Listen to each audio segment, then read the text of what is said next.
बदतमीज बहू।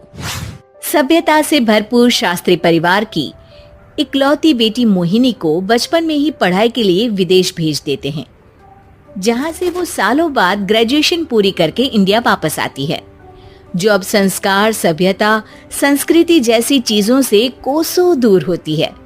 एक सुबह मोहिनी शॉर्ट ड्रेस पहने, कानों में हेडफोन लगाए जोर जोर से इंग्लिश गाने गाती हुई घर में घूम रही होती है। सुबह सुबह भगवान का नाम लेते हैं, राक्षसों की तरह चिल्लाते नहीं। पॉप्स, आपको अच्छे गाने की बिल्कुल समझ नहीं है, so take a chill pill. अरे मोहिनी, पापा से ऐसे बात करते हैं क्या? सारी तमीज भूल गई हो। ओह मॉम प्लीज, इतनी बड़ी भी कोई बात नहीं हुई, सो डोंट ओवर रिएक्ट। ऐसे ही दिन बीतते हैं जिसमें मोहिनी के तौर तरीके, रहने और बात करने का ढंग उसकी मम्मी पापा को परेशान करने लगता है।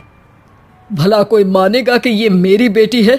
रीति रिवाज और संस्कारों से तो इसका दूर दूर तक कोई नाता नहीं, और अब तो लगता भी नहीं कि कभी होगा। अरे ऐसे कैसे नहीं होगा? लड़कियां सारे नखरे अपने माँ बाप को ही दिखाती है। ससुराल जाकर उन्हें सब कुछ करना भी पड़ता है और मानना भी। पत्नी की बात शास्त्री जी समझ जाते हैं और कुछ ही दिनों में अपने से भी ज्यादा धार्मिक परिवार में निखिल के साथ मोहिनी का रिश्ता पक्का कर देते हैं। रिश्ता तो पक्का कर दिया, पर यहाँ मोहिनी को कैसे मनाएंगे? शादी ब्याह के मामले में आटे में नमक जितना झूठ तो चलता है जी। इसी तरह एक के बाद एक तिकड़म लगाते हुए दोनों मिलकर मोहिनी को शादी के लिए तैयार कर लेते हैं और मोहिनी निखिल की शादी हो जाती है, जिसके अगले दिन से ही मोहिनी दोबारा अपने पूरे अवतार में शॉर्ट ड्रेस पहनकर घर में घूमने लगती है। बहू को ऐसे देख सास की आंखें फटी की फटी रह जाती हैं। अरे ये क्या बेशर्मी है, हमारे घर की लड़कियां जींस तक नहीं पहनती और तुम बहू होकर इतने छोटे कपड़े पहनकर पूरे घर में घूम रही हो। सीरियसली मॉम, प्लीज आप अपनी इस 80 के दशक वाली सोच में मुझे इंक्लूड मत करो। हाय तौबा, एक तो बेशर्मी दिखाती है, ऊपर से सास के साथ जुबान भी लड़ाती है। अरे जल्दी कपड़े बदल कर आ, घर की पहली आरती तुम्हें ही करनी है। इतनी देर में निखिल भी वहां आ जाता है। माँ, पापा आने वाले हैं, पूजा का सारा सामान तैयार है ना? ये पूजा हमेशा मेरे बॉयफ्रेंड्स के पीछे पड़ी रहती थी और अब हस्बैंड के पीछे भी आ गई। मोहिनी की बातें सुन सास तो अपना सिर पकड़ लेती है, लेकिन निखिल किसी न किसी तरह उसे पूजा के लिए कन्विंस करके कपड़े चेंज करने के लिए भेज देता है, जिस पर पूजा खत्म होने के बाद वो एक बार फिर अपनी शॉर्ट ड्रेस में आ जाती है। बहू, ये क्या तरीका है? संस्कार नाम की कोई चीज है या नहीं? नहीं ससुर जी, संस्कार मेरा दूसरा बॉयफ्रेंड था, अब तो मेरा उससे कोई कांटेक्ट नहीं है।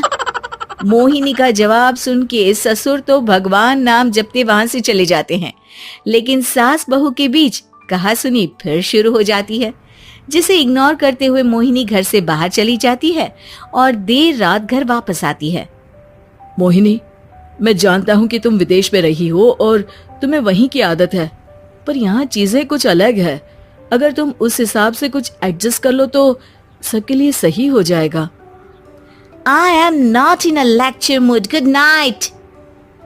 अगली सुबह मोहिनी देर से उठकर एक बार फिर उसी तरह सबके सामने आती है, जिस पर उसकी सास कुछ बोले उससे पहले ही मोहिनी की दोस्त मोनिका और रेचल वहां आ जाती हैं। Oh hi darling, how are you? OMG, we missed you so much. I missed you too darling. Ram Ram, इन्होंने तो तुमसे भी छोटे कपड़े पहने हैं। अरे तुम लोगों के अंदर कोई शर्म लिहाज बाकी भी है या सब बेच खाई? मोहिनी, तुम्हारी मेड कुछ ज्यादा नहीं बोलती? इस पर मोहिनी की दोस्त उसकी सास का मजाक बनाने लगती है, जिसे सुन निखिल उन्हें जवाब देते हुए कड़वे शब्द सुना देता है और वो सुन के वो दोनों तो मुंह बनाए वहां से चली जाती है, लेकिन गुस्से से लाल मोहिनी वहीं खड़ी निखिल को घूरती रहती है। घूर क्या रही हो? तुमसे शादी की ये सोचकर कि विदेश में पढ़ी लिखी हो, घर में कोई पॉजिटिव चेंज लाओगी, अपनी करियर के लिए एम्बिशियस होगी, पर अपने इस बिहेवियर से उस पढ़ाई के साथ साथ अपने मम्मी पापा के नाम को भी डुबो रही हो। अगर तुम्हें ऐसे ही हाल रखना है तो यहाँ रहने की कोई जरूरत नहीं है। निखिल की बातें सुनकर मोहिनी रोते हुए घर छोड़कर अपनी मम्मी पापा के पास वापस आ जाती है। ससुराल में सब कुछ ठीक तो है? वो अपने आप को समझते क्या है? मोहिनी पर चिल्ला रहे हैं? मैं क्यों उसके इशारों पर चलूं? मैं अपनी लाइफ अपने तरीके से जीना चाहती हूँ और वो ना आप लोगों को मंजूर था और ना ही उन्हें है। तुम यहाँ नहीं रह सकती। अपने पापा की बात सुन के मोहिनी हैरान रह जाती है। हाँ, तुमने बिल्कुल सही सुना। अगर तुम्हें अपने इस घमंड, बेशर्मी और बदतमीजी में ही जीना है तो तुम यहाँ भी नहीं रह सकती। बेटी, मैं मानता हूँ हमारे यहाँ रीति रिवाज बहुत मायने रखते हैं और हमने उन्हीं के ओवरडोज से बचाने के लिए तुम्हें विदेश भेजा था।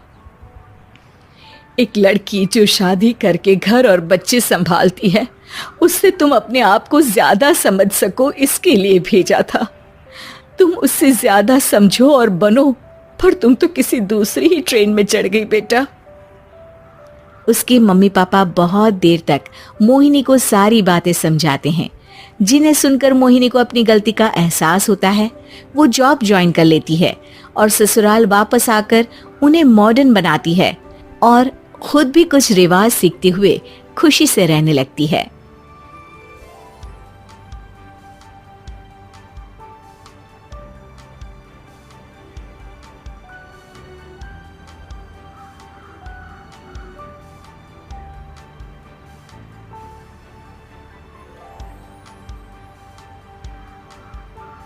विंजो गोल्ड से मैंने सिर्फ गेम्स खेल के 17,000 रुपए कमाया है और रेफर करके 20,000 रुपए, और ये सारा पैसा मैं अपने बैंक में ले भी चुका हूँ, मतलब कि विड्रॉ भी कर लिए हैं। अगर आप ऑनलाइन से पैसे कमाना चाहते हो तो आपने विंजो गोल्ड के बारे में जरूर सुना होगा। विंजो गोल्ड एक गेमिंग प्लेटफॉर्म है जहाँ पर आपको कई सारे गेम्स मिलते हैं जिनको आप प्ले करके पैसे कमा सकते हो। और ये विंजो गोल्ड ऐप एक बहुत पुरानी गेमिंग ऐप है और इसको बड़े बड़े यूट्यूबर्स के साथ साथ हमारे धोनी सिंह जी भी प्रमोट कर रहे हैं। ऐसे में क्वेश्चन यहाँ पर ये आता है कि क्या विंजो गोल्ड ऐप